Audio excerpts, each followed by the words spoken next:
¿Tu iglesia sigue los principios de las finanzas en las Escrituras? ¿Cuándo ves a Jesús pidiendo dinero a la gente?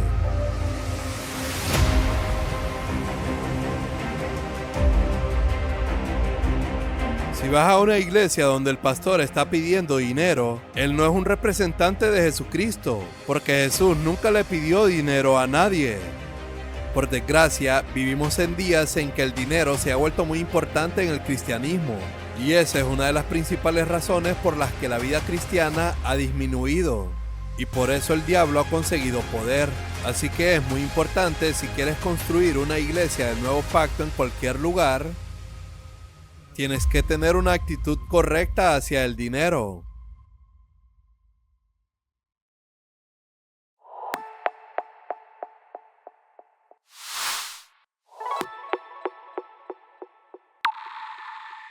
Decidí hace mucho tiempo que nunca aceptaría dinero para mi ministerio del Señor o para mis libros. También sé que muchos predicadores cristianos dejan de recibir un salario de su iglesia, pero entonces viven de los derechos de autor de sus libros, que es más que el salario que reciben. Por desgracia, vivimos en días en que el dinero se ha vuelto muy importante en el cristianismo. Y esa es una de las principales razones por las que la vida cristiana ha disminuido. Y por eso el diablo ha conseguido poder. Así que es muy importante, si quieres construir una iglesia del nuevo pacto en cualquier lugar, tienes que tener una actitud correcta hacia el dinero. Porque solo hay dos amos en el mundo. Y dos amos controlan tu iglesia. Y no son Dios y el diablo.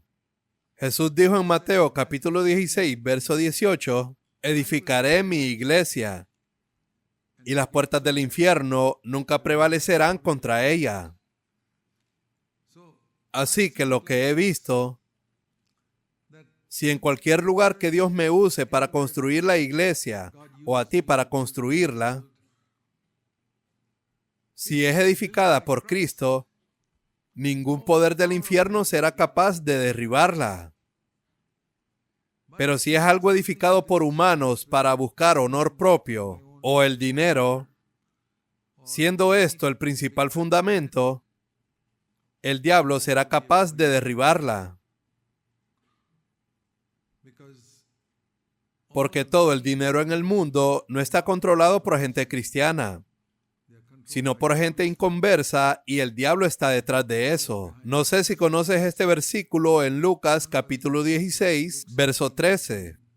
Si le preguntas al cristiano promedio en cualquier parte del mundo, en cualquier lugar del mundo, y le preguntas, ¿quiénes son los dos grandes amos en el mundo?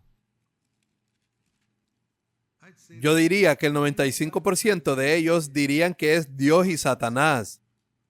Y están equivocados. Los dos amos del mundo no son Dios y Satanás. Para los cristianos, los dos amos que pueden controlar sus vidas son aquellos de los que Jesús habló en Lucas capítulo 16, verso 13. Ningún siervo puede servir a dos señores. Uno es Dios y el otro es el dinero. Y todos nosotros lidiamos con el dinero todo el tiempo. Y es muy fácil que el dinero se convierta en un amo. Y es una de las primeras cosas con las que tuve que lidiar cuando me hice cristiano, porque yo ganaba un muy buen salario como oficial de la Marina. Y tomé la decisión que no iba a ser esclavo del dinero. Cuando me hice cristiano, dije que iba a ser esclavo de Jesucristo. Así que algunos de ustedes pueden estar ganando poco, otros pueden estar ganando más. Pero aquí dice que hay dos amos, y Jesús dijo que los dos amos son Dios, y Él usó la palabra mamón. Mamón se refiere a la riqueza, el dinero, y a todo lo que el dinero puede comprar. No hay nada malo en tener mucho dinero, y no hay nada malo en tener poco dinero. Eso lo determina Dios, no tú ni yo. Pero si permites que el dinero se convierta en tu amo, o te controle, no podrás servir a Dios. Y la forma de probarlo, esta es la forma en que yo lo he probado. Si hay dos personas sentadas aquí, una es A y la otra es B, y ambos dicen, Zach es mi siervo, pruébalo. Pídeles que llamen a Zac. A llama a Zac, B llama a Zac. A cualquiera que yo vaya, de ese soy siervo. Si voy a ambos me llaman, pero si voy a soy su siervo. Así que en alguna situación, Dios me está llamando en una dirección y el dinero me está llamando en otra dirección. Cualquiera que sea la dirección que tome, soy el siervo de esa persona, Dios o el dinero. Por ejemplo, si hay alguna situación en la que puedes obtener un pequeño beneficio injustamente, solo es un poco de injusticia, un poco de maldad. Y Dios dice, no, quiero que sea 100% recto. Y tú dices, bueno, no es un error tan grave. Y el dinero dice, no es un error tan grave, vamos. Y te vas por ahí. En ese momento, has reconocido al dinero como tu amo. Y yo te diré que nunca me he arrepentido. Recuerdo que cuando me convertí, el Señor me mostró algunas cosas en mi vida. He contado esto muchas veces. Cuando engañé al gobierno con los impuestos que debía. Y sumé todo y dije, voy a devolverlo. No me atraparon y nadie se enteró. Solo quedó entre Dios y yo. Lo devolví todo. Tuve que ahorrar unos 3 o 4 meses de sueldo para devolverlo. Y mi cuenta bancaria estaba vacía. Pero mi corazón estaba lleno. Y muchos años después el Señor me dijo, si no lo hubieras hecho en ese momento, justo en el momento de tu conversión tan pronto como te bautizaste, si no lo hubieras hecho, habrías estado cargando una cadena en tu pierna todos estos años. Y no estarías donde estás hoy. Habrías estado kilómetros detrás. No puedes correr con una cadena en los pies. Y quiero decirles, hermanos míos, no vale la pena ahorrar un poco de dinero por decir una pequeña mentira o engañar a alguien. Dios te apoyará y te ayudará de una manera maravillosa si le honras, pero Él te pondrá a prueba. Recuerdo los primeros años de nuestra vida matrimonial. Mi esposa y yo éramos muy pobres. Absolutamente cierto. Dejé mi trabajo en la marina y mis ingresos bajaron un 85% y la pasamos mal. Pero decidimos que nunca nos endeudaríamos, nunca haríamos nada injusto e incluso cuando algunas personas nos daban un regalo, yo siempre comprobaría si esa persona ganaba más que yo. Si tuviera la más mínima duda sobre si gana menos que yo, no rechazaría el regalo porque se sentiría insultado. Recuerdo una vez que estaba en un pueblo de la India predicando y una señora muy pobre se me acercó y me dio una pequeña cantidad de dinero. Era una cantidad muy pequeña. Lo tomé porque ella se habría sentido insultada si se lo hubiera devuelto. Y ella hubiera pensado que tal vez ese era un regalo demasiado pequeño como para dárselo al hermano Zac. Lo tomé y le dije, muchas gracias y que Dios te bendiga. Y cuando ella se fue, fui y puse ese dinero en la caja de ofrendas. No puedo tocarlo. Le dije, Señor, yo no gano más que ella. Es injusto por mi parte tomar ese dinero y usarlo para mí. Seguí ese principio constantemente de que no tomaría dinero de alguien incluso como regalo, si esa persona gana menos que yo. Y quiero decirte que después de 57 años de servir al Señor a tiempo completo, nunca he mendigado, nunca he pedido prestado. Dios ha honrado ese principio y lo seguimos en nuestras iglesias. Hay ciertas personas a las que no se les permite dar dinero a Dios.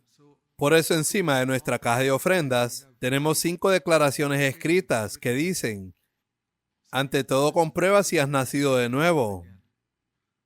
Dios no aceptará el dinero de aquellos que no le han dado primero su corazón. Dios solo aceptará dinero de sus hijos. En la segunda y tercera carta de Juan dice, no toméis nada de los incrédulos. Es una palabra. Así que decimos, si no has nacido de nuevo, por favor no pongas dinero aquí. Si estás en deuda con alguien, ve y págale. Paga todas tus deudas antes de poner dinero ahí. No estoy hablando de la hipoteca de una casa. La hipoteca de una casa no es una deuda, porque si no puedes pagarla, el banco te la quitará. Es como una balanza. Por un lado tu casa y por el otro la deuda. Ahí no hay deuda. Así que no incluyo la hipoteca de una casa allí. Pero si pediste dinero prestado a alguien y no lo has devuelto, No lo pongas en la caja de ofrendas. Devuélveselo a esa persona. Lo que estás poniendo en la caja de ofrendas es el dinero de esa persona. Y si esa persona se da cuenta, te dirá, ¿por qué se lo das a Dios? Devuélvemelo. Tienes una deuda conmigo. Y la otra cosa que Jesús dijo en Mateo capítulo 5, cuando vengas con tu ofrenda, si sabes que alguien tiene algo contra ti, deja tu ofrenda allí. Ve y arregla eso y luego ven y da tu ofrenda. Entonces digo, ¿has hecho daño a alguien? ¿Le has pedido perdón? ¿No lo has hecho? Por favor, no pongas dinero en esta caja. En cuarto lugar, digo, ¿tienes alguna necesidad en tu casa? Dios es multitrillonario. No es un pobre mendigo. Y si tienes un padre multitrillonario y tienes una necesidad en tu casa, ¿crees que tu padre te pedirá que le des algo? Te dirá, atiende tu necesidad, hijo mío. Atiende tu necesidad, hija mía. No tienes que darme. Enseñamos cosas que nadie más enseña en las iglesias. Así que si tienes una necesidad en tu hogar, ocúpate de ella. No tienes que poner dinero en esta caja. Dios tiene de sobra. Y la última pregunta es, ¿Dios ama al que da con alegría? Si das para tranquilizar tu conciencia y dices, si no doy, Dios me va a castigar. Si no das, te aseguro que no te castigará. Dios ama al que da con alegría, al que puede decir, Señor, aleluya, puedo darte algo. No alguien que da de mala gana o dice, ¿cuánto tengo que dar? Y se pone a hacer cálculos. Mejor no des nada. Quédate con él, úsalo para ti, no serás castigado. Te aseguro que ninguna maldición caerá sobre ti. Quédate con ese dinero. No pongas ni un centavo en la caja. ¿Cuál es el resultado? India es un país pobre. La mayoría de nuestras iglesias están en pueblos muy pobres. Como les he dicho, muchos de ellos viven en una habitación. Y la mayor parte de mi trabajo ha sido en esos pueblos. Y he visto creyentes maravillosos desarrollarse, porque son mucho más maduros que los creyentes que tienen doctorados en las ciudades. Y Dios nos ha proveído desde las partes más ricas de la India para ayudarles a construir salas de reuniones. No creemos en la construcción de grandes salas de reuniones o grandes iglesias, pero en alguno de esos pueblos tenemos que construir una sala de reuniones. Nuestros creyentes son pobres y la gente que tiene casas más grandes no son cristianos. Si intentas tener una reunión en una de esas casas, no lo permitirán. Ellos dirán, les alquilamos esta casa para que se queden, no para que tengan reuniones. Así que estamos obligados en esas situaciones a tener que levantar un edificio. Y ellos no pueden financiarlo. Así que las ofrendas en las iglesias más grandes, como la de Bangalore, apoyamos a todas estas iglesias a construir edificios allí. Damos millones de rupias a las viudas pobres de todas esas iglesias. Y ha salido de estas cajas de ofrendas, donde ponemos 5 declaraciones. No lo pongas aquí, no lo pongas aquí, no lo pongas aquí. Así es como Dios nos ha honrado por seguir sus principios en las Escrituras. Y así hemos corrido durante 48 años. La India es un país pobre, pero si honras a Dios, Él te honrará a ti. Digo esto para animar a cualquiera que esté pasando problemas económicos. Cualquiera que sienta que no gana mucho y no es capaz de llegar al fin de mes, te diré esto, hermano y hermana. Honra a Dios. Mi esposa y yo lo hemos demostrado durante muchos años de nuestra vida. Dios nunca ha permitido que nos falte nada. Hemos buscado el reino de Dios en primer lugar constantemente desde el primer día. Y Dios ha suplido nuestra necesidad. Siempre hemos tenido 3 tiempos de comida. Comidas sencillas, pero hemos hecho 3 comidas al día. Por supuesto, no podíamos ir de vacaciones ni llevar a nuestros hijos a restaurantes y todo eso. Nunca pudimos hacer eso, porque eso no es lo más importante. Pero podríamos educar a nuestros hijos para que puedan valerse por sí mismos. Pero Dios no ha permitido que perdamos nuestra dignidad como siervos de Dios, y yendo a pedir algo o enviar una carta de oración pidiendo dinero a alguien. Nunca, nunca, nunca. Creo que sería un insulto a Dios, que es el Padre Celestial que dirige rige este universo, que es el dueño del oro de todo el mundo. ¿Puedes creer eso? Así es como Jesús vivió. Jesús nunca pidió, nunca insinuó. Cuando vio una gran multitud, nunca trató de decir cosas agradables para conseguir dinero de ellos. Él decía algunas de las palabras más duras. Lee Lucas 14, verso 6 y Juan capítulo 6. Fácil de recordar, solo 2 capítulos. Lucas capítulo 14 y Juan capítulo 6. Léelos alguna vez y verás. Una gran multitud vino a él y les dijo, no podéis seguirme. Eso le dijo a esa gran multitud. Si no aborreces a tu padre, madre, hermano, hermana, mujer e hijos, si no tomas tu cruz, olvídate de seguirme. Si no renuncias al amor a tus posesiones, no intentes seguirme. Imagina decir eso a una gran multitud. ¿Cuánta gente crees que se quedó? Llegó otra gran multitud a la que había alimentado con comida 5,000 hombres, sin contar mujeres y niños. Les dijo, tienen que comer mi carne y beber mi sangre. Y muchos de ellos se fueron.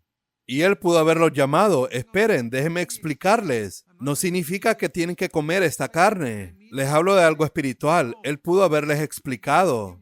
No. Él no dio ninguna explicación. Yo habría pensado, debería haberles dado una explicación. No se refería a esta carne y sangre. ¿Por qué Jesús les dejó ir sin ninguna explicación?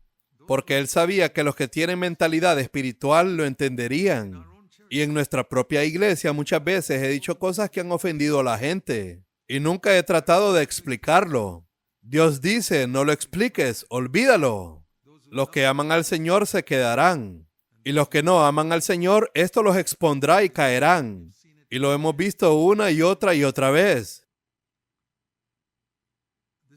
Esto es lo que ha hecho el Señor, así que construir una iglesia no es cosa fácil. Pero si realmente eres honesto y buscas al Señor con todo tu corazón, Él te dará discernimiento y te protegerá. Y deseo que en cada uno de los lugares donde quiera que estés, puedas construir una iglesia del nuevo pacto, que tengan principios del nuevo pacto. Por ejemplo, en una iglesia del nuevo pacto, no existe liderazgo de un solo hombre. En ninguna parte de la Biblia, en el Nuevo Testamento, se lee de un solo hombre dirigiendo una iglesia. Siempre son varios ancianos, mínimo 2 o 3 o 4, porque es un cuerpo lo que estamos construyendo. En el Antiguo Testamento siempre hubo un hombre, Moisés, Josué, el rey David, diferentes reyes, pero un hombre terminó con esto en el Nuevo Testamento. Cuando quisieron hacer rey a Jesús, él huyó. Él dijo, no seré rey. Jesús huyó.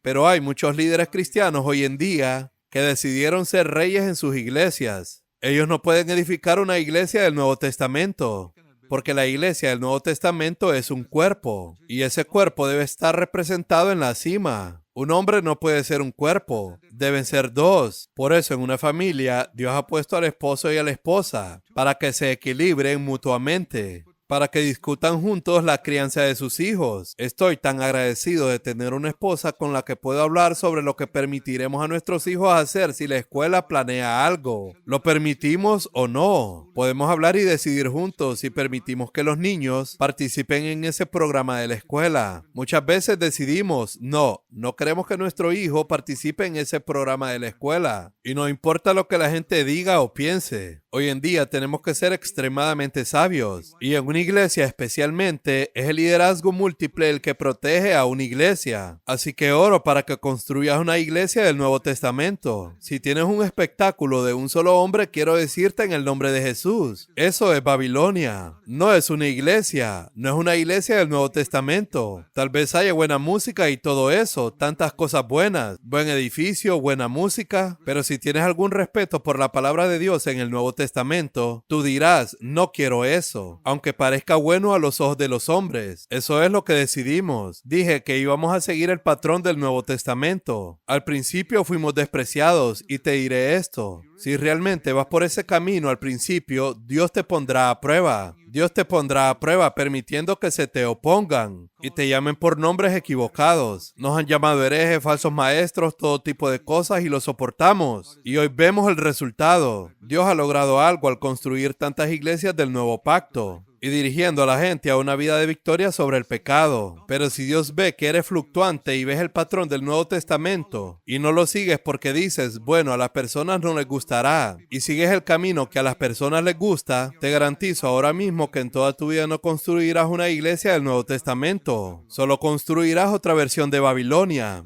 Muy pocas personas tienen la audacia de defender los principios de las Escrituras acerca de los principios de las finanzas. ¿Tu iglesia sigue los principios de las finanzas en las Escrituras? ¿Cuándo ves a Jesús pidiendo dinero a la gente? Si vas a una iglesia donde el pastor está pidiendo dinero, él no es un representante de Jesucristo, porque Jesús nunca le pidió dinero a nadie. Pablo pedía dinero a la gente, pero nunca para él mismo, ni siquiera para los pobres de mi iglesia. Désenlo a la gente de Jerusalén, que son pobres. Lee eso. ¿Sabes para qué utilizaba Jesús el dinero? Te lo diré. Solo hay un pasaje en las Escrituras donde he descubierto cómo Jesús usaba su dinero. Judas Iscariote era el tesorero que recogía el dinero. ¿Cómo se gastaba? Ven conmigo al Evangelio de Juan en el capítulo 13. Estas pequeñas declaraciones en las Escrituras, si las lees cuidadosamente, no solo te apresuras, sino que meditas, y así es como lo descubrí. ¿Recuerdas cuando Judas Iscariote iba a traicionar a Jesús? Y Jesús dijo, uno de ustedes me va a traicionar. Y le preguntaron, ¿quién es? En Juan capítulo 13, verso 26. Es aquel a quien yo daré el bocado que voy a mojar. Y entonces Jesús dijo estas palabras. Verso 27. Después de mojar el bocado, Satanás entró en Judas. Y Jesús le dijo, lo que vas a hacer, hazlo pronto. Ahora escucha esto. Ninguno de los otros 11 discípulos que estaban sentados en la mesa sabían a qué se refería Jesús, pero Judas tenía la bolsa del dinero. Verso 29. Ellos pensaron que Jesús le estaba diciendo, escuchen esto. Para esto siempre usaba Jesús el dinero. Compren lo que necesitan o denle a los pobres. Debe ser una de estas dos cosas. Jesús nunca utilizó el dinero para otra cosa. Eso ellos pensaron que él le dijo, pero esa no es la razón. Él mismo le dijo, lo que vas a hacer, hazlo pronto. Ellos pensaron, Judas tiene la bolsa de dinero. Entonces, ¿para qué usó Jesús el dinero esos 3 años y medio? Si sabemos para qué usaba el dinero. Esos 3 años y medio, el dinero que le daba a la gente, se lo daba a Judas y lo guardaba. Y siempre lo usaban para dos cosas. Por si necesitaban algo o necesitaban comida. Iban y lo compraban. E incluso si necesitaban un lugar para quedarse. Algún lugar barato. Alguna posada donde puedan ir y pasar la noche. Y pagarlo. Pero si tienes algo extra, dáselo a los pobres. Solo dos cosas. Y eso es lo que siguió también el apóstol Pablo. Él nunca tomó para él. Él trabajaba y se mantenía a sí mismo. Pero decía, dad a los pobres. Esto es muy diferente de lo que se lee hoy en día. Gente pidiendo dinero. Queríamos dinero para comprar un gran edificio. Pero ni una sola vez pedimos a la gente que nos diera dinero para comprar un edificio. Nunca pedimos dinero a la gente. Lo dieron voluntariamente y entonces decidimos que teníamos que ayudar a esa pobre iglesia de allí. Teníamos que ayudar a las viudas pobres de allí. Confiaron en los ancianos, pero nunca pedimos dinero a nadie. Esto es muy importante porque solo hay 2 amos y decidimos, Señor, queremos edificar una iglesia donde el dinero tenga 0 poder, sino que sea totalmente una iglesia donde Dios gobierna. Y quiero decirles, hermanos míos, que si yo fuera ustedes, nunca me sentaría en una iglesia donde el dinero tenga algún poder. Pero la elección depende de ti, porque así es como el diablo ha controlado a tantos predicadores el día de hoy. Eso ha traído tanto deshonra y desgracia al nombre de Jesucristo. Y te vas a dar cuenta de la gravedad de esto hasta que Cristo regrese. Y muchas de estas personas que admiras en la televisión, verás dónde estarán cuando Cristo venga y lo juzgue. No quiero estar cerca de allí cuando Dios lo juzgue. Va a ser severo, te lo aseguro. ¿Por qué lo sé? Porque veo la actitud de Jesús hacia el dinero. Vi lo que le pasó al primer tesorero que tuvo Jesús. Él fue y se ahorcó. ¿Y sabes lo que Jesús le dijo a él? Porque manejó mal el dinero de Dios. Nos ha dado un ejemplo de un hombre que era representante de Jesús, como algunos pastores el día de hoy, que han manejado mal el dinero. Él tomó el dinero para sí mismo. Judas hizo eso muchas veces. ¿Y sabes lo que Jesús le dijo a él? Mejor le hubiera sido no haber nacido. Imagina a Jesús diciendo eso. Creo de todo corazón que Jesús diría eso a muchos pastores cristianos el día de hoy, que hablan en lenguas y predican y todo eso. Era mejor para ese hombre nunca haber nacido. Sí, no oirás a otro predicador como yo decir esto aquí en Estados Unidos, porque tienen miedo de decir la verdad. No tengo miedo de ser impopular. Tengo que responder ante Dios. Jesús está aquí ahora mismo. Él está aquí y está escuchando lo que digo. Y Señor, tú sabes que lo que estoy diciendo es la verdad que quieres que esta gente escuche. Así que, queridos hermanos, tengan mucho cuidado en esta área. No dejes que el dinero te controle. Deja que Jesucristo sea el Señor completo de tu vida, el Señor de tu cuenta bancaria, Señor de tu dinero, Señor de tus inversiones, Señor de tu negocio. Guárdalo todo en una palma abierta. Sí, manténlo en tu nombre por todos los medios. No lo regales tontamente. La gente en Jerusalén, se lee en Hechos, capítulo 2, capítulo 4, se entusiasmaron tanto que lo vendieron todo y lo regalaron a los pobres. Sus corazones eran buenos, pero eran un poco insensatos. Nunca recomiendo eso. Vende todo lo que tengas, vende tu casa y dáselo a los pobres. ¿Cuál fue el resultado de esa gente en Jerusalén haciendo eso? Algunos años más tarde se convirtieron en personas muy pobres y Pablo tuvo que decir a los corintios, por favor, ayuden a esos pobres de Jerusalén. ¿Cómo llegaron a ser tan pobres? Tontamente lo vendieron todo y lo regalaron todo. Así que tampoco lo recomiendo. Tenemos que aprender de las locuras y los errores que cometieron esta gente. Si hubieran sido un poco más cuidadosos con su dinero, siempre hubieran compartido con los pobres. Si hubieran hecho eso, no tendrían que depender finalmente que la gente de Corinto les enviara dinero. No quiero regalar mi dinero tontamente y después esperar que otra persona de otro lugar tenga que enviarme dinero para mis necesidades. Así que sé prudente en el manejo del dinero. No te emociones tontamente y regales así todo. Sé extremadamente sabio. Y Dios nos da la sabiduría si la buscamos. ¿Cómo podemos asegurarnos de que la iglesia que construimos no sea vencida por Satanás? Jesús dijo, si yo edifico mi iglesia, los poderes del infierno nunca podrán vencerla. Si hay amargura, peleas y pleitos en tu iglesia, Satanás la ha vencido. Si hay mucho énfasis particularmente en el dinero en tu iglesia y no en la santidad, Satanás ha vencido a tu iglesia, definitivamente. Una iglesia que no predica la santidad, ¿quién crees que controla esa iglesia? No tengo ninguna duda que es el diablo. El diablo es el único que no quiere que se predique la santidad. Y hay multitudes de iglesias que no predican la santidad, no explican lo que es la santidad en términos prácticos. En términos prácticos, ¿cómo debe vivir el marido y la mujer en el hogar? ¿Deben levantarse la voz el uno al otro? ¿Alguien predica de eso? Los mismos pastores le levantan la voz a su esposa. No me extraña, por eso no predican de eso. ¿Le explican a la gente cómo deben utilizar el dinero? ¿Cómo deben educar a sus hijos? Tantas cosas como esas. ¿Y por qué sucede eso? Porque Satanás tiene autoridad ahí. Si pudiéramos ver a través de este reino espiritual, me refiero a este reino espiritual.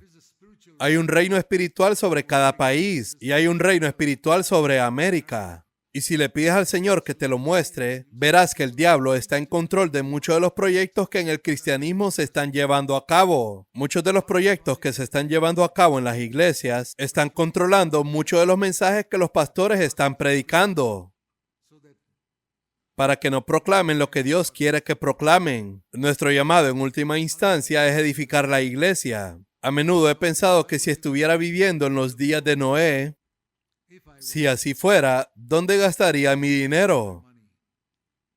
¿Dónde gastarías tu dinero si vivieras en los días de Noé? Y Noé dice que el mundo va a ser juzgado y Dios va a castigar al mundo por su pecado. ¿Por qué digo eso? Porque Jesús dijo que en los últimos días serán como los días de Noé, en Mateo capítulo 24. Así que estamos viviendo en esos días que vemos en los días de Noé. Te diré dos cosas. No tengo tiempo para mostrarte estos versículos. Está en Génesis capítulo 6. Una era la violencia extrema, gente matándose entre sí.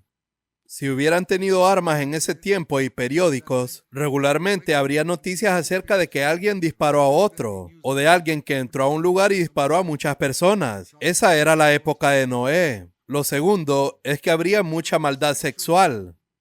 Jóvenes, mujeres y otros siendo abusados. Esos eran los días de Noé. Explotación con dinero y abuso sexual.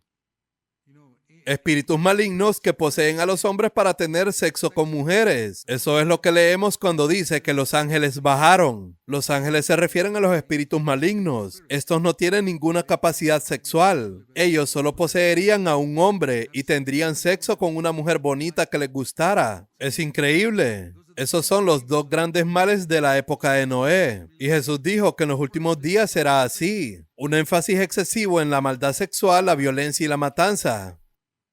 Ahora, si estuvieras viviendo los días de Noé, ¿qué harías? Te lo diré. Invertiría en la construcción del arca de Noé. Yo diría que a eso me comprometería. No es que voy a ser un mendigo. Me aseguraría de cuidar a mi familia, las necesidades de mi familia, vivir cómodamente y educar a mis hijos y todo eso. Y después de todo eso, invertiría en la construcción del arca.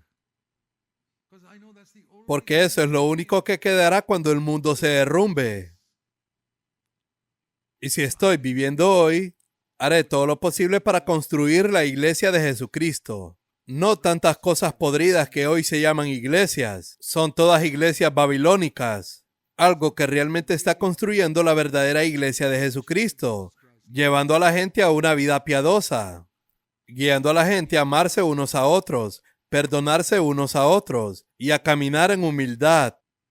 Entonces podremos vencer a Satanás. Así que si quieres vencer a Satanás, porque la batalla principal de la iglesia es con Satanás, y él hace que la iglesia se comprometa y sea descuidada en el área del dinero o descuidada en el área del sexo. Por eso hay muchos divorcios en las iglesias. ¿Por qué hay tantos divorcios? A pesar de que Jesús dijo que si te casas con una divorciada estás cometiendo adulterio. Está muy claro. Déjame leerte esta declaración en Mateo capítulo 5. Casi nadie la predica hoy. Entonces tengo que predicar lo que otros no predican.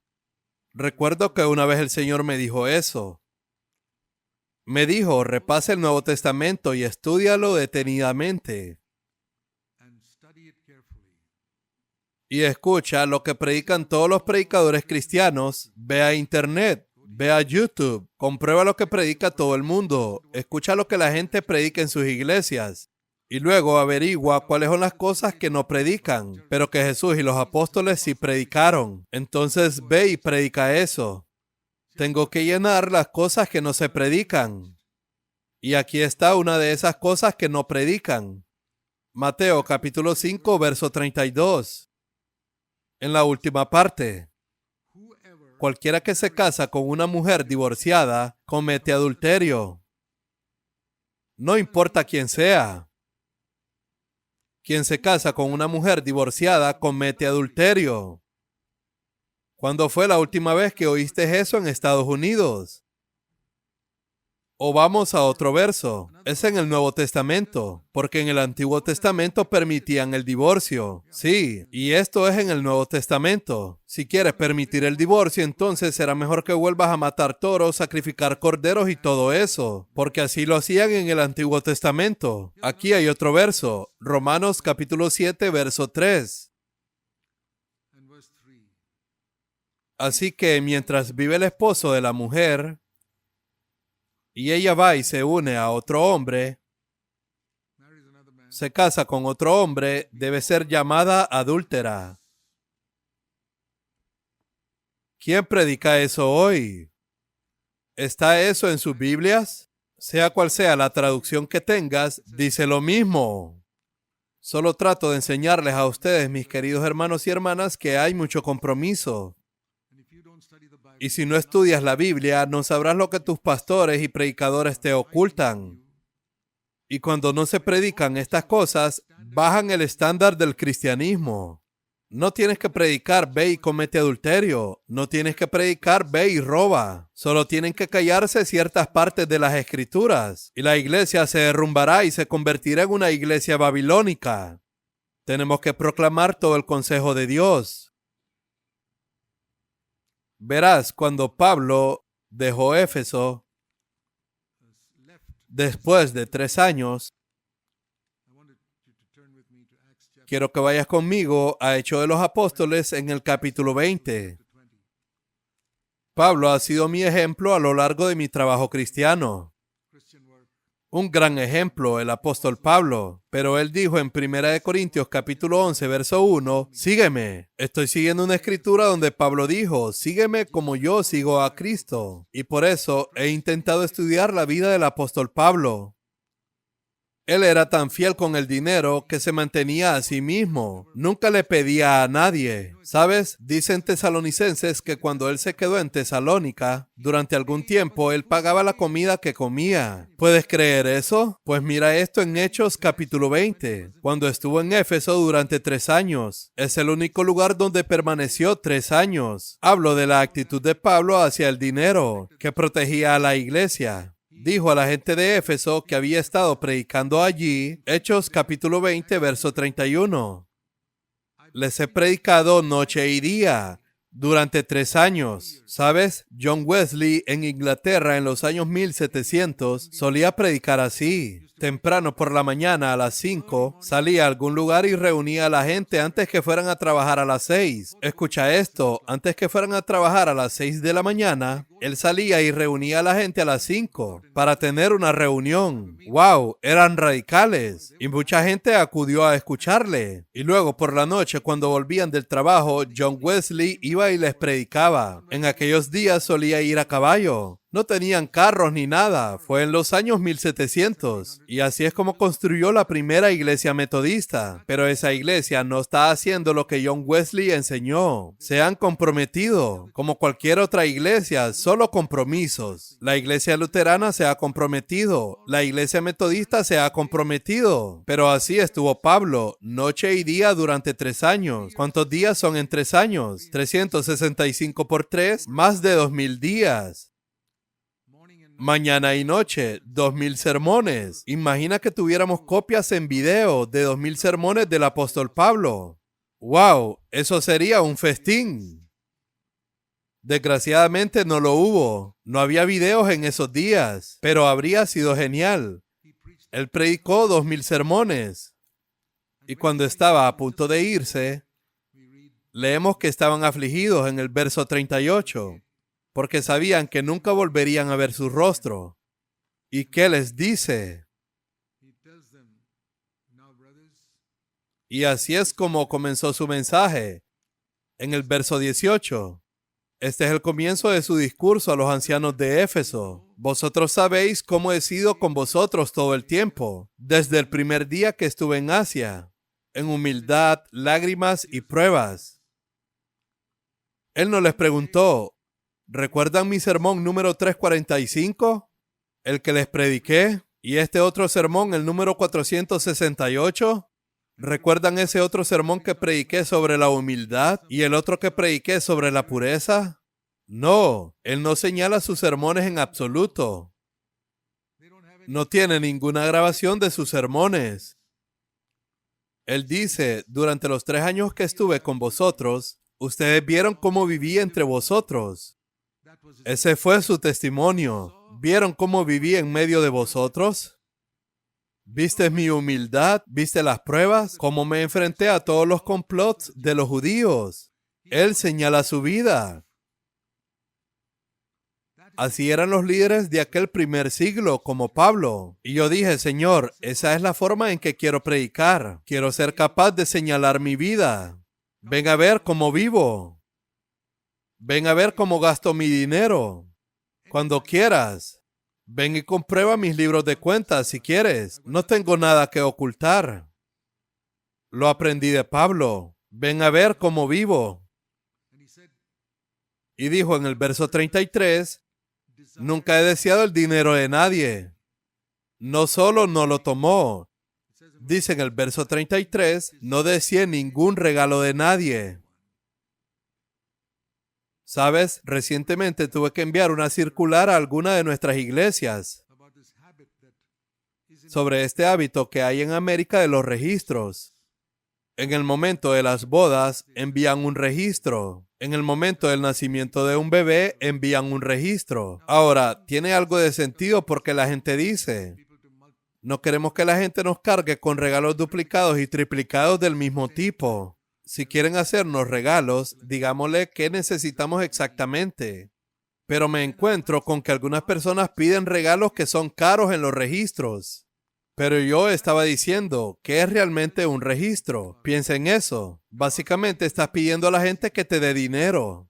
Puedes decir que es un regalo de boda o de bebé y todo eso, pero estás enviando una lista a la gente diciendo, hey amigos, por favor, tráiganme esto. Y me he dado cuenta que en alguno de estos registros ponen, se debe conseguir. No puedes escapar de esta y ese suele ser uno de los artículos caros. Debes conseguir $400 o $500. Y yo digo que lo próximo que pondrán será un carro de $20,000. Y dirán, cuando mi bebé crezca necesitará un carro, hermanos. Por favor, consíguenos uno ahora mismo. ¿A dónde van a terminar? Y yo estaba hablando de esto en un lugar y dije, imagina a Jesús diciendo a la gente, hablamos de seguir el ejemplo de Jesús, ¿verdad? El mes que viene es mi cumpleaños. Quiero enviar un registro. Necesito una túnica nueva. Y no la compres en uno de esos sitios baratos. Allá hay una tienda buena y cara. ¿Sabes? Camino de Capernaum a Jerusalén muchas veces al año. Y mis sandalias se gastan. Consígueme un buen par de sandalias. 2 pares de sandalias estarían bien.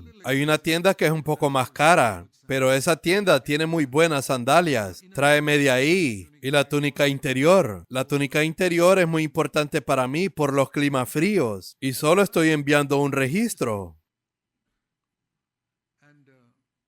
¿Crees que Jesús haría eso? ¿Es el Jesús que conoces? ¿Eres cristiano? ¿Sabes? Cuando envié eso, un hermano, respeto a ese hermano que va a una de nuestras iglesias. Él dijo, hermano, me sentí convencido porque envié un registro y en total obtuve solo $300. Pero me sentí tan convencido que ni siquiera pedí esa cantidad. Y por eso no puedo devolvérselo a las personas que me lo dieron. Eso sería insultante, porque no fue un dinero que me gané trabajando duro. Todo fue ganado con el dinero de otras personas. ¿Para qué quiero eso en mi casa si ya tengo un buen trabajo? Así que sumó esa cantidad y dijo, voy a ponerlo en la caja de ofrendas. Ese es un cristiano radical. No quiero nada en mi casa que no me lo haya ganado yo mismo. Sino dije, si envié un registro y recogí un montón de cosas en mi casa, miro eso, el Señor dirá, conseguiste eso mendigando y lo otro lo conseguiste mendigando y esa otra cosa de ahí la conseguiste mendigando, ¿verdad? Yo diría, Señor, perdóname. ¿Cómo me sentiré cuando mire tantas cosas que conseguí mendigando? Es mendigar, es como si estos vagabundos fueran más honestos. Simplemente levantan un cuenco y dicen, por favor, dame lo que sea. No ponen una lista, estas son las cosas que quiero. Imagina, cristianos, más desvergonzados que esos vagabundos. Sí, la gente se enfada conmigo cuando hablo así. Pero es la verdad. Y digo, mi prueba es esta. Dime que Jesús lo haría, entonces estaré de acuerdo contigo. Cualquier cosa.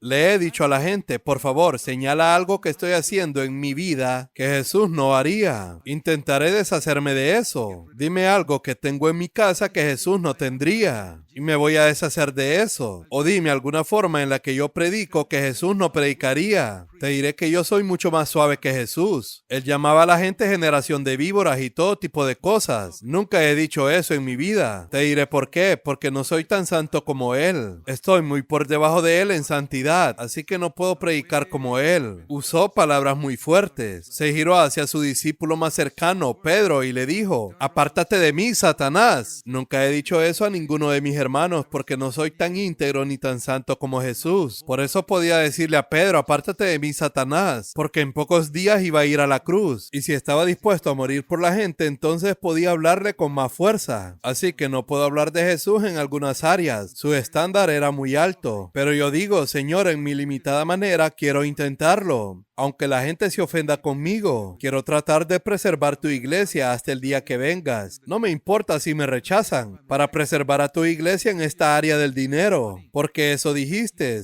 es el amo alternativo a Dios. Déjame mostrarte otro ejemplo.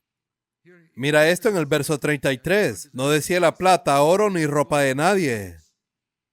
Con mis manos trabajé y me sustenté a mí mismo. Verso 35, trabajando duro y cuidando de los débiles.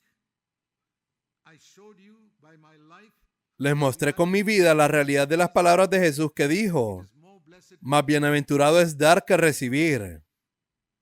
Espero que cada uno de ustedes, no importa lo pobre que sean, y creo que puedo decir sin pena que he sido más pobre que casi todo el mundo sentado aquí en algún momento. Puedes decir, Señor, quiero estar entre los más bienaventurados. Hay una bendición en recibir. No dijo que no hay bendición en recibir cuando estás necesitado. Jesús recibió, ciertamente Él recibió. Eso se lee en Lucas capítulo 8. Un rico mayordomo del palacio de Herodes envió dinero a Jesús a través de su esposa. Él lo tomó. Los pobres daban y Él lo tomaba. Pero Él siempre sintió que es más bendito dar. Esta es la única palabra de Jesús que no se encuentra en Mateo, Lucas, Marcos y Juan. Es increíble que nunca lo mencionaran. Pero Pablo dice que esto lo dijo Jesús. Más bienaventurado es dar que recibir. Y quiero decirle a cada uno de ustedes, mis queridos hermanos y hermanas, hay una bendición en recibir cuando estás necesitado. Cuando estás realmente muy necesitado y alguien te da algo de dinero que satisface tu necesidad. Tal vez perdiste tu trabajo, alguien te ayuda o estás enfermo y alguien trae algo de comida. Bien, recíbelo. No digo que lo rechaces. Por supuesto, recíbelo si lo necesitas. Pero si quieres una bendición mayor, da. Y no voy a predicar lo que no he practicado. Es más bendito dar que recibir. Y quiero decir como testimonio que Dios me ha bendecido abundantemente. No hay duda de eso. Permítanme volver a Segunda de Tesalonicenses. Segunda de Tesalonicenses, capítulo 3. De nuevo, lo que dice Pablo acerca de su testimonio en el verso 7. Dice en la última parte, ten cuidado de aquel que ande desordenadamente, y no según la doctrina que recibisteis de nosotros. Pablo enseñó a los tesalonicenses una tradición en el área del dinero. Dice, pues vosotros sabéis cómo debéis seguir nuestro ejemplo, porque no obramos de manera indisciplinada entre nosotros. ¿Qué es la indisciplina en el área del dinero? No comimos el pan de nadie sin pagarlo. Si alguien invitó a Pablo a cenar, él dejaría algo de dinero para pagar la cena, porque si no sería insultante. Yo nunca haría eso. La gente me invita a cenar y si no dejo unos pocos dólares para pagar la cena, eso sería absolutamente insultante. ¿Qué quiere decir con que no comimos el pan de nadie sin pagarlo? Pablo permaneció algún tiempo en Tesalónica. No lo sé, suponiendo que se quedara 6 meses y alguna familia le dijera, Pablo, no queremos que cocines, nosotros cocinaremos por ti. Te serviremos el desayuno, la comida, la cena todos los días. Y al final de mes, ¿sabes lo que Pablo haría? Les daría dinero. Eso es justo. Es como si un hotel te proporcionara comida 3 veces al día. Tú pagarías por ello. Ellos pueden decir, no, tú eres un apóstol, tenemos que cuidar de ti. No, yo me mantengo, tengo suficiente dinero. Él les pagaría, eso es lo que dice ahí. No comimos el pan de nadie sin pagarlo. Pablo, ¿de dónde sacaste el dinero? Él cosía tiendas de campaña. En su tiempo libre, él no estaba predicando las 24 horas. Predicaba por la mañana y la tarde y el resto del día estaba libre. Cosía tiendas de campaña. Esa fue la profesión que aprendió de su padre.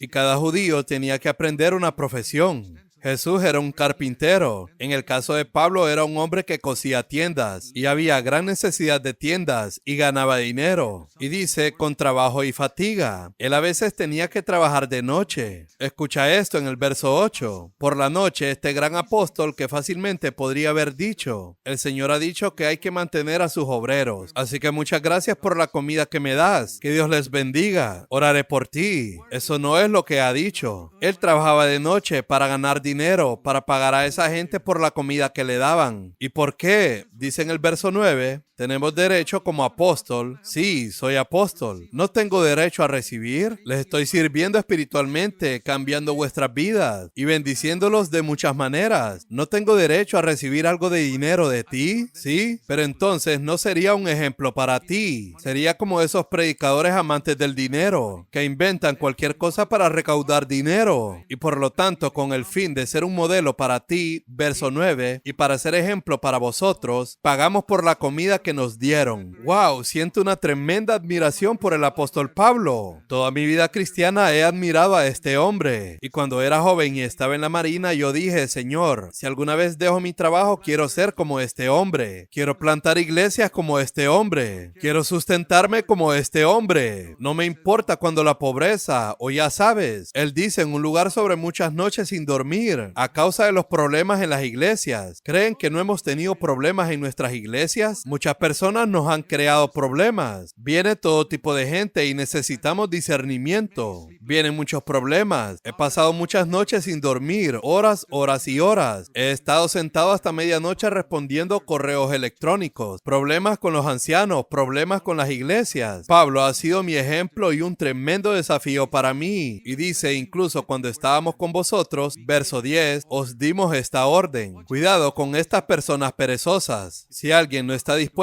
a trabajar, que no coma. Esa es una gran ley. Si no trabaja, ¿por qué debe comer? Verso 11, porque oímos que algunos de ustedes están llevando una vida indisciplinada, sin trabajar, pero andan metiéndose en todo. A tales personas les ordenamos y exhortamos en el nombre de Jesucristo que trabajando tranquilamente coman su propio pan.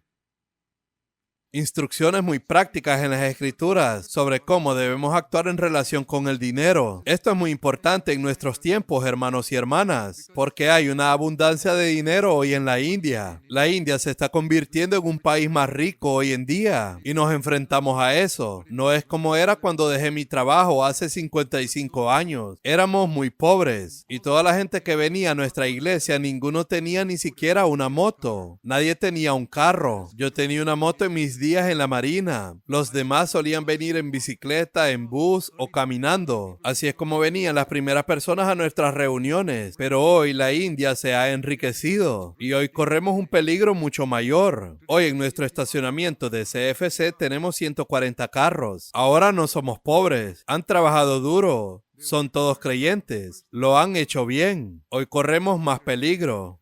Y yo les digo, cuidado, tened cuidado. Las mismas advertencias que doy aquí, las doy allá también. Asegúrate de que el dinero no te destruya. No hay nada de malo en tener carro. Que haya 2000 carros en nuestro estacionamiento, me parece bien. Pero no lo ames. Un carro es para llevarte de un lugar a otro, no para presumir que tengo el último modelo o que estoy a este nivel. Todo eso es basura. Ten cuidado, hermano y hermana. Sé fiel con el dinero. No te diré lo que no he practicado en toda mi vida. Y gracias a Dios me dio una esposa que es aún más cuidadosa que yo en el dinero. Mucho más cuidadosa que yo. Eso es lo que me ayudó. Pero si tienes una esposa extravagante que solo quiere comprar todo lo que ve, entonces no sé, hermano, solo puedo orar por ti. Entonces Dios se apiadará de ti y te ayudará. Pero si tienes la bendición de tener una esposa que también ama a Jesús más de lo que ama el dinero, y te das cuenta de que solo estamos aquí por un corto tiempo y queremos ser cuidadosos en el uso del dinero. No estoy diciendo que no debamos ir de vacaciones. No. Disfruta, como te dije el otro día. Lo dice en 1 Timoteo capítulo 6. Es un gran versículo. Si eres rico, aquí hay una exhortación para todos los ricos. Disfruta el dinero que Dios te da. 1 Timoteo 6, verso 17. Instruye a los ricos del mundo, en la última parte, que disfruten del dinero que Dios les ha dado.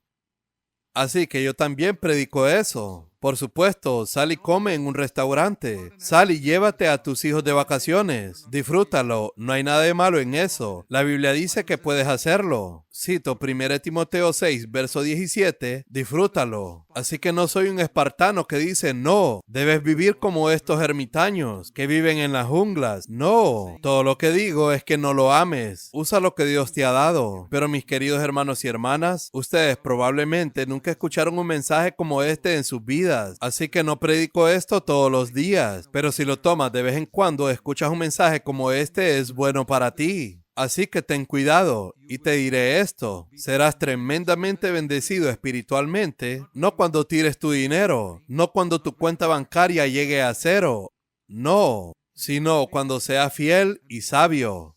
Jesús dijo, ¿quién es ese administrador fiel y prudente? No seas como la gente de Jerusalén, que lo regalaban todo y luego se volvieron pobres y tuvieron que esperar que otras personas les hicieran regalos. Sé prudente con tu dinero. A menudo, ¿sabes lo que le digo a la gente que gana dinero? Se los he enseñado de Proverbios capítulo 6. Es uno de mis versos favoritos. Proverbios capítulo 6.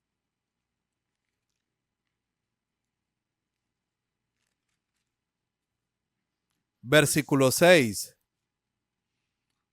Ve, mira a la hormiga, perezoso. Observa sus caminos y sé sabio. No tiene jefe, ni pastor, ni gobernante, ni director, ni oficial. Pero sabe que en invierno no habrá comida disponible. Esas hormigas, ¿has visto estas pequeñas hormigas? A menudo he pensado en este verso. ¿Cuál es el tamaño del cerebro de esa hormiga? ¿Cuál es el tamaño del cerebro de una hormiga pequeña? Un cerebro diminuto. Y en ese diminuto cerebro piensa que el invierno se acerca. No tiene calendario ni nada. Solo sabe que se acerca el invierno y no habrá comida disponible en invierno. Así que será mejor que almacene ahora para la temporada de invierno, que puede durar muchos meses, y recoge su provisión durante el tiempo de la cosecha. Y dice que abundancia de este tiempo de cosecha. Será mejor que almacenemos, para que en invierno tenga suficiente. Y dice, tú que eres perezoso, ve y aprende de esa hormiga. Si no lo haces, dice en el verso 11, te convertirás en un hombre pobre. Así que he enseñado a la gente a ahorrar. Les digo, no importa lo poco que ganes, ahorra algo. Yo he hecho eso. Siempre he ahorrado algo, incluso cuando ganaba poco, para nunca en mi vida pedir prestado una rupia o $1 a un ser humano. Nunca he estado endeudado, porque quería ser así, como siervo del Señor. Teníamos poco, vivíamos con poco. Pero no nos llegó la pobreza. Siempre tuvimos suficiente para nuestras necesidades. Así que yo también aprendí de la hormiga. Y animo a todo el mundo a que aprenda de la hormiga. Guarda algo para el futuro. Guarda algo cada día. No seas de los que reciben mucho y gastan mucho. El año que viene te suben el sueldo y gastas más. Ahorra dinero para el futuro. Y así tal vez si tienes de sobra, puedas usarlo para la obra del Señor de alguna manera. Hay muchos hombres de negocios ricos a través de los siglos, incluso en este último siglo, que han empleado gran parte de su dinero en la difusión del Evangelio. En la difusión del Evangelio en muchos países. Alabo a Dios por eso. Sí, gracias a Dios, que ha hecho gente así. Pero los que tienen menos aún pueden ser cuidadosos con su dinero para que Dios pueda ser glorificado. Quiero decir una cosa para terminar. Satanás fue derrotado en la cruz. Él no tiene poder sobre nosotros, pero hace todo lo posible para que no sepas que Él ha sido derrotado. ¿Sabes? En la cruz ocurrieron varias cosas. Nuestros pecados fueron perdonados, todo el mundo lo sabe. En el primer mensaje de la conferencia hablé de que Cristo se convirtió en una maldición por nosotros, para que pudiéramos ser bendecidos. Esa es otra cosa que sucedió en la cruz. Romanos capítulo 6 dice que nuestro viejo hombre fue crucificado con Cristo en la cruz, para que no volvamos a pecar. Esa naturaleza que quiere pecar y quiere pecar fue crucificada con Cristo en la cruz. Y dice, si te consideras muerto, Romanos capítulo 6, puedes vencer el pecado. Eso no es perdón de pecados. Esa es nuestra naturaleza. Y tú dices, ¿cómo fue que mi naturaleza fue puesta en la cruz de Cristo? Te diré por qué. Porque yo estaba en la mente de Dios antes de que creara el universo. Efesios capítulo 1, verso 4. Fuimos elegidos en Cristo antes de la fundación del mundo. Zac Poonen estaba en la mente de Dios antes de Génesis 1, verso 1. Y tú eres un hijo de Dios nacido de nuevo. Tú estabas allí. Así, porque estabas en la mente de Dios, Él te puso en la cruz cuando Cristo murió, que es mucho después de la creación del mundo. Así es como fui crucificado con Cristo. Y así es como tú fuiste crucificado con Cristo. La otra cosa que sucedió en la cruz fue que el diablo fue derrotado en la cruz. Lo leemos en Hebreos capítulo 2. Déjame mostrarte ese versículo. Es muy importante porque mucha gente tiene miedo a Satanás por lo que puede hacerles. Y dice en Hebreos capítulo 2, verso 14, porque vino Jesús en carne y hueso. Hebreos capítulo 2, verso 14. A través de la muerte, no destruyó al diablo. El diablo no está destruido. Está muy vivo. Pero Jesús lo hizo impotente. Es como un terrorista que ha entrado en casa, pero les han quitado las armas. Les han quitado sus armas. Y no solo le han quitado las armas, sino que le han dejado paralizado. No está muerto, pero en lo que a mí respecta, el diablo está paralizado. No tiene poder sobre mí. Recuerdo el día en el que el Señor me dijo, por muchos años has tenido miedo al diablo. A partir de ahora el diablo te tendrá miedo. Déjame hacerte una pregunta. ¿Crees que el diablo tenía miedo de Jesús? ¿Habrá alguien que lo dude? El diablo tenía miedo de Jesús. No tengo tiempo para mostrarles esos versículos, pero hubo un hombre endemoniado sentado en la sinagoga, alegre y contento cuando los fariseos predicaban, pero en el momento en que Jesús venía a predicar, él estallaba. ¿Por qué no estallaba en los días en que los fariseos predicaban allí? Él no les tenía miedo a ellos. Cuando Jesús llegó, este endemoniado que estaba sentado ahí durante años estalló. Él estaba asustado. Jesús expulsó al demonio con una sola palabra. Hoy debemos ser representantes de Cristo. Si crees que el diablo tenía miedo de Jesús, yo lo creo. Déjame decirte lo que la Biblia dice. Este es un tremendo versículo. Me animó tremendamente. Primera epístola de Juan, capítulo 4. Si nunca has oído este versículo antes, escúchalo hoy.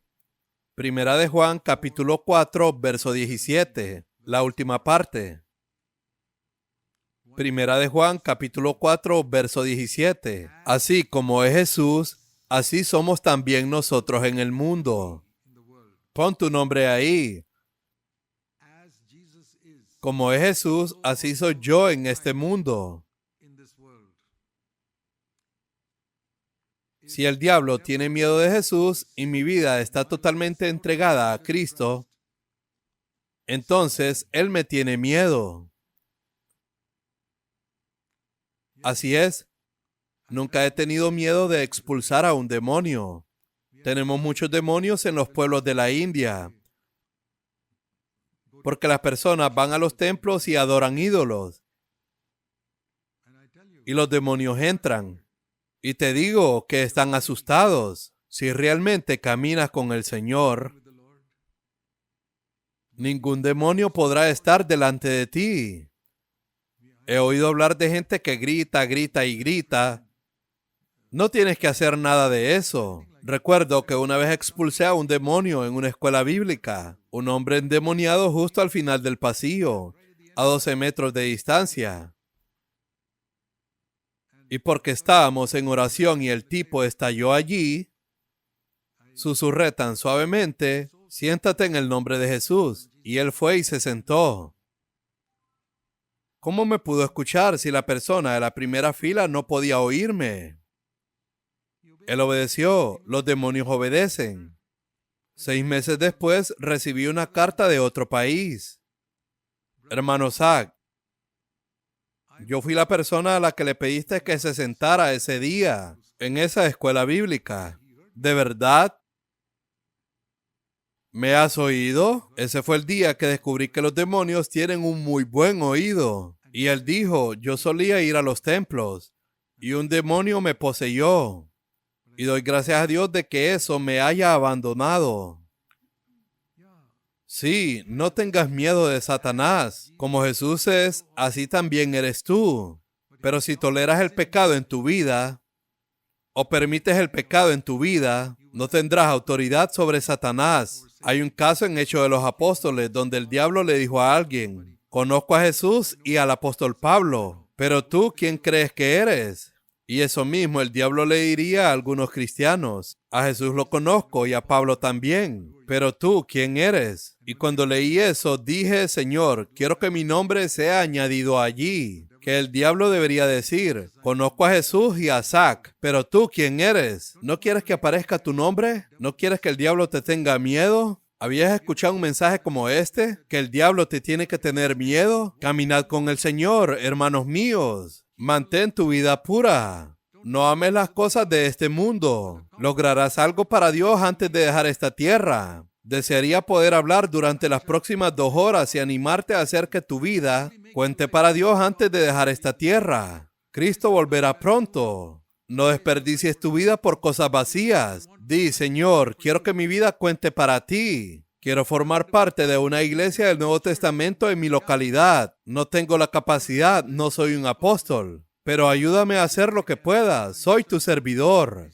Por favor, dime lo que debo hacer. Déjame empezar por vencer el pecado en mi vida. Entonces, déjame empezar por vencer el pecado en mi hogar y vivir de buena manera con mi esposa. Déjame educar a mis hijos de una manera piadosa. Empecemos por ahí. Entonces, Dios te guiará al siguiente paso. Y creo que cada persona que me esté escuchando, quiero decirles en el nombre de Jesús, Dios quiere usarte para edificar su iglesia. Hazme caso, Él quiere utilizarte donde quiera que estés. No te comprometas. Eso es todo lo que el diablo te dice. No busques agradar a los hombres. Si buscas agradar a los hombres, no puedes ser un siervo de Cristo. Recuerdo cuando obtuve este versículo en Gálatas capítulo 1, un gran versículo. Gálatas capítulo 1. Dice allí en el versículo 10, si trato de agradar a los hombres, no puedo ser siervo de Cristo.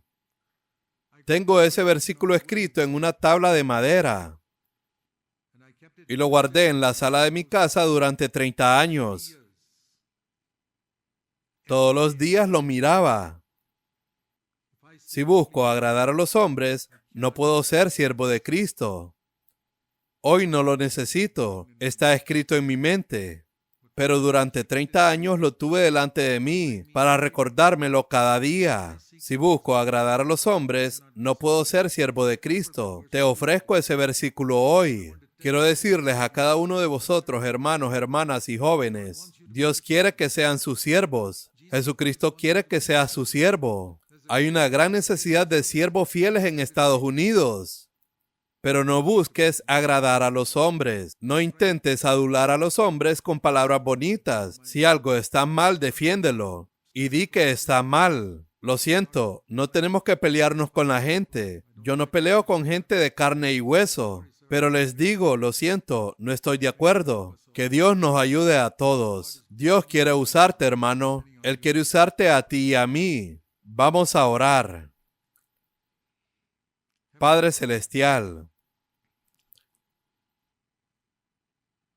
sabes, Señor, que he tenido esta carga en mi corazón. No sé hasta qué punto es tu carga, pero he tratado de entender tu carga para la gente de aquí y he intentado expresarlo. Lo que sea del hombre, por favor, quítalo de la mente de la gente, pero lo que sea de ti y del Espíritu Santo, por favor, confírmalo en las mentes de las personas para que sus vidas no sean desperdiciadas, que sus vidas cuenten para ti por toda la eternidad y que cuando regreses no se arrepientan de la forma en que vivieron en la tierra. Después de haber escuchado este mensaje, oramos en el nombre de Jesús.